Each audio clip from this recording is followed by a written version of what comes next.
Menteri Keuangan harus diperiksa.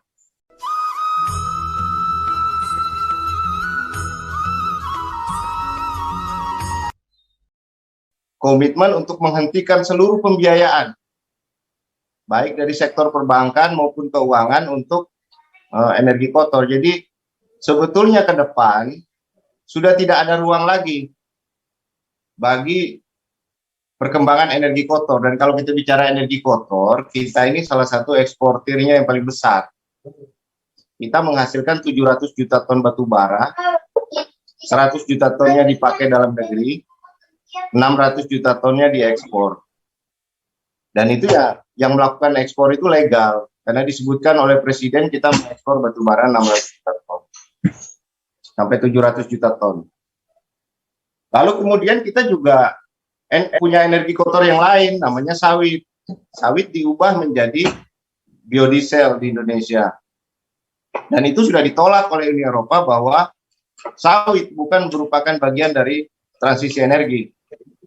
Jadi itu sudah pasti perusahaan-perusahaan sawit ke depan akan terkena tekanan dari sektor keuangan untuk tidak lagi mendapatkan pembiayaan dan pendanaan. Nah, di migas kita ada energi kotor yang lain yang cukup masif, baik legal maupun ilegal, namanya solar. Solar ini begitu banyak skandalnya di Indonesia. Bandit-bandit solar ini kan merajalela melibatkan aparatur negara juga, sehingga praktis lepas dari pengawasan, sehingga kuotanya selalu jebol, subsidinya juga jebol dan lain sebagainya. Dan itu adalah masalah yang dihadapi oleh Indonesia terkait dengan upaya penghapusan energi kotor ini. Dan sebetulnya kalau kita bicara soal energi kotor tadi, di atasnya itu ada uang kotor. Masalah uang kotor inilah yang menjadi kunci sebetulnya kalau mau diselesaikan. Dan ini Menteri Keuangan harus diperiksa. PPATK semua harus diperiksa. Mereka menyembunyikan data-data ini. Kemudian KPK selama ini ada Pak Saud di sini yang tidak pernah satu kali pun lembaga ini menyentuh masalah yang berkaitan dengan pertambangan, perkebunan, tidak pernah sekalipun. Lembaga-lembaga penegak hukum kita tidak pernah menyentuh bagian ini, terutama sekali bagian uang kotornya. Coba bayangkan tuh, Pak Jokowi ngomong ada 11.000 triliun uang kotor yang disimpan di luar negeri. Diminta kembali ke Indonesia.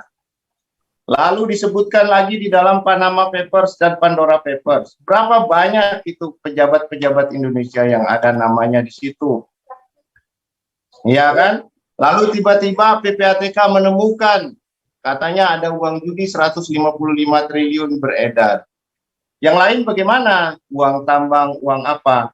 Kita nggak percaya ya itu uang judi semua, itu cuma cover. Jadi yang benar itu adalah uang dari hasil-hasil penjarahan sumber daya alam yang tidak dilaporkan.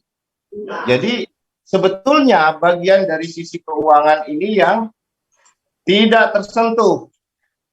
Sehingga dalam momentum G20 kan ada isu digitalisasi. Digitalisasi ini kan tidak pernah dijadikan pembicaraan oleh institusi negara kita ya, oleh lembaga-lembaga terkait, oleh stakeholder dalam negeri.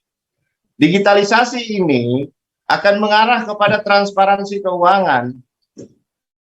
Dan itu akan harus dimulai dari Bank Sentral, kemudian OJK, kemudian PPATK, LPS, yang semuanya berada di bawah Ketua KSSK, Menteri Keuangan Sri Mulyani. Mana komitmen Sri Mulyani untuk membuka semua informasi keuangan kepada masyarakat? Ya, terkait dengan mengapa itu tambang sedemikian luas, tapi dalam satu dekade terakhir penerimaan negara dari pajak dan non pajak dan sumber daya alam itu merosot. Sejak dia menjadi Menteri Keuangan, kita pernah satu dekade, dua dekade yang lalu pendapatan negara kita bisa 13% dari GDP. Sekarang tinggal 8,3% di tengah tambang yang begitu masif. BI, Bank Indonesia, bagaimana tanggung jawabnya terhadap masalah ini? Mereka tidak jujur bicara soal kekayaan yang tidak dilaporkan, transfer pricing, dan lain sebagainya yang berkaitan dengan keuangan dan moneter. OJK, mereka tidak pernah secara serius mengawasi perbankan. Coba kita lihat sejak pemerintahan Jokowi saja, ada berapa kredit-kredit bank yang dialokasikan untuk pertambangan batu bara? Paling gede. Dan itu dilakukan oleh bank-bank BUMN. Ya, lalu kemudian selain kredit yang disalurkan oleh bank-bank BUMN, ada juga bank-bank swasta. Dari data-data keuangan itu sebetulnya bisa dibaca semuanya. Seberapa masif skandal uang kotor di Indonesia ini. Ya kan, kenapa pembiayaan perbankannya besar, pembiayaan yang dilakukan oleh APBN besar untuk mengembangkan pembangkit listrik tenaga batu bara. Tetapi penerimaan negara dari sektor sumber daya alam malah mengecil. Itu kan satu keanehan yang sebetulnya secara kasat mata ada di depan mata mereka. Jadi poin pertama Pak Gigi, bersihkan dulu keuangannya. Bersihkan dulu uang kotornya. Ya, mulai dulu dari 11.000 triliun. Lalu kedua, mulailah tingkatkan lagi. Setelah itu selesai, lanjutkan lagi dengan berbagai skandal uang kotor yang data-datanya diumumkan oleh PPATK. Ya kan, tapi selesaikan dulu yang besar. BLBI itu paling besar, KLBI itu paling besar, kenapa tidak diselesaikan? Itulah uang-uang yang kembali ke sektor tambang, mengakuisisi tambang-tambang, mengakuisisi perkebunan dan lain sebagainya pasca krisis moneter 98. Dan itulah uang-uang yang menjadi penyangga politik kotor di Indonesia selama ini. Selesaikan dulu keuangannya, gampang. Apa caranya? G20 mengharuskan Indonesia melakukan digitalisasi secara menyeluruh, melanjutkan dengan proyek transparansi, mulai dari Kementerian Keuangan sendiri, sampai kepada institusi keuangan yang lain, sampai kita bergerak kepada transisi sistem moneter ke depan. Yang sebetulnya transisi sistem moneter ini mengancam posisi bank sentral juga, karena bank sentral pun sebetulnya sudah tidak dibutuhkan di dalam posisi sekarang.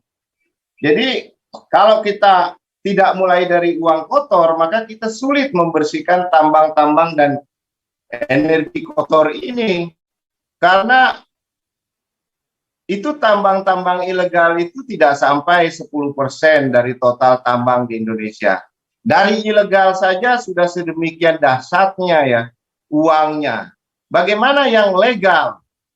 Kemana uang mereka dibawa, disimpan? Nah itu saja dari situ aja sederhana. Sekarang uang dari batu bara, harga batu bara itu sempat menyentuh 600 dolar per ton. Nggak usah 600, rata-rata 400 dolar saja. Misalnya kita hitung dari 700 juta ton batu bara, ya 4 kali 7. 4 kali 7 berapa? Gini. 280 miliar dolar kali 15.000. 3.500 triliun uang yang dihasilkan dari ekspor batu bara. Itu uangnya disimpan di mana? Itu kasat mata ada di depan Menteri Keuangan, ada di depan Bank Indonesia, ada di depan OJK, ada di depan LPS, ada di depan PPATK. Mana tanggung jawab mereka semua ini? 3.500 triliun, tapi cadangan devisa kita menurun. Tahun lalu 140 miliar dolar, sekarang tinggal 129 miliar dolar. Menurun sekitar 11 sampai 12 miliar dolar, padahal di tengah kenaikan harga komoditas. Ini sebetulnya kejahatannya itu mesti dibersihkan dari atas, dari keuangannya dulu. Kalau tidak, maka tambang-tambang ini tidak bisa dibersihkan karena paralonnya, cara mengalir uangnya dibiarkan. Nah, dari uang kotor inilah mengalirlah, berubahlah menjadi tindakan-tindakan kotor di dalam bisnis, ekonomi, dan politik. Barulah setelah uang kotor ini bersih, baru kita bisa bergerak ke energi kotor. Nah, kalau energi kotor ini sebetulnya lebih mudah karena sudah dieksekusi secara internasional. Di momentum G20 itu, salah satu kesepakatannya adalah menyuntik mati semua perusahaan batu bara dan dana 20 miliar dolar yang dikelola oleh Indonesia. Nah, dengan 20 miliar dolar dan didukung oleh Amerika, Jepang, dan berbagai institusi multilateral. Nah, kalau ditanya kenapa tiba institusi internasional ini berubah semua? Karena terdesak juga. Jangankan Indonesia, Inggris saja dibikin kocar-kacir dengan masalah energi kotor, Eropa dibikin kocar-kacir. Sehingga sebetulnya momentum ini harus kita pakai untuk membersihkan bandit-bandit ini. Jadi dengan 20 miliar dolar, kalau dikerjakan, suntik mati semua perusahaan pembangkit batu bara dan berhenti seluruh pembiayaan kepada sektor pertambangan batu bara, maka tadi setelah keuangannya selesai, berikutnya ini bisa diselesaikan gitu loh. Jadi yang lepas dari pengawasan kita itu adalah bagaimana mengawasi keuangan itu tadi. Lalu kedua baru kita bicara bagaimana eksekusi terhadap energi kotor. Dan itu sudah didukung oleh internasional. Internasional sudah punya komitmen besar terhadap masalah itu. Dan mereka tidak bisa menarik mundur seluruh kesepakatan itu. Dipaksa semua institusi multilateral sekarang untuk bergeser kepada isu perubahan iklim dan transparansi dan digitalisasi. Nah, persoalan 303 itu sepele ya. Itu bisa selesai di sini. Itu persoalan kecil. Persoalan ini akan selesai dengan sendirinya kalau institusi keuangan semuanya itu mau terbuka. Siapa itu institusi keuangan? PPATK, OJK, Bank Indonesia, LPS, semua ini ya harus diperiksa dan mereka harus terbuka tentang uang-uang itu. Nah, kalau itu sudah diperiksa, maka otomatis nama siapa orangnya dan segala macam itu jauh lebih gampang, baik itu yang ada di institusi aparat sendiri, kepolisian sendiri, maupun yang bukan atau di luar mereka, itu sudah pasti ketahuan. Masalahnya komitmen kita itu tidak naik untuk memeriksa orang-orang ini. Lembaga-lembaga hukum seperti kejaksaan, polisian, KPK tidak pernah naik ke sana. Dan itu dibiarkan saja begitu saja, dan sampai sekarang ini tidak ada perusahaan tambang sawit batubara yang menghadapi masalah hukum walaupun sedemikian parahnya atau sedemikian masifnya eksploitasi sumber daya alam dan sedemikian besarnya kerugian negara atau negara tidak diuntungkan oleh eksploitasi sumber daya alam ini. Nah, sekarang ini momentum yang bagus karena dunia sudah tidak menghendaki lagi. Eropa terutama sudah ketakutan dengan perubahan iklim. Mereka sudah tidak kuat lagi menghadapi tantangan perubahan iklim. Itu bukan dari negaranya, tapi dari komunitas masyarakat Eropa sendiri memang sudah tidak menghendaki dan menjadikan ini sebagai common enemy, sebagai musuh bersama, dan mereka akan melakukan segala macam upaya untuk menghentikan praktek pengerusakan lingkungan yang dilakukan oleh perusahaan raksasa dari Eropa dan Amerika yang dilakukan di negara-negara berkembang, Eropa, Amerika, Jepang, China, dan lain sebagainya. Saya kira kita jangan a priori ya, mesti mengambil momentum transisi energi dan digitalisasi ini sebagai salah satu pintu masuk. Dan secara geopolitik sebetulnya bandit-bandit Indonesia ini sedang dieksekusi oleh tuannya, oleh tuan modalnya. Bahasanya aja Luhut menyebutnya suntik mati kok. Jadi sebetulnya ini sudah suntik mati beneran.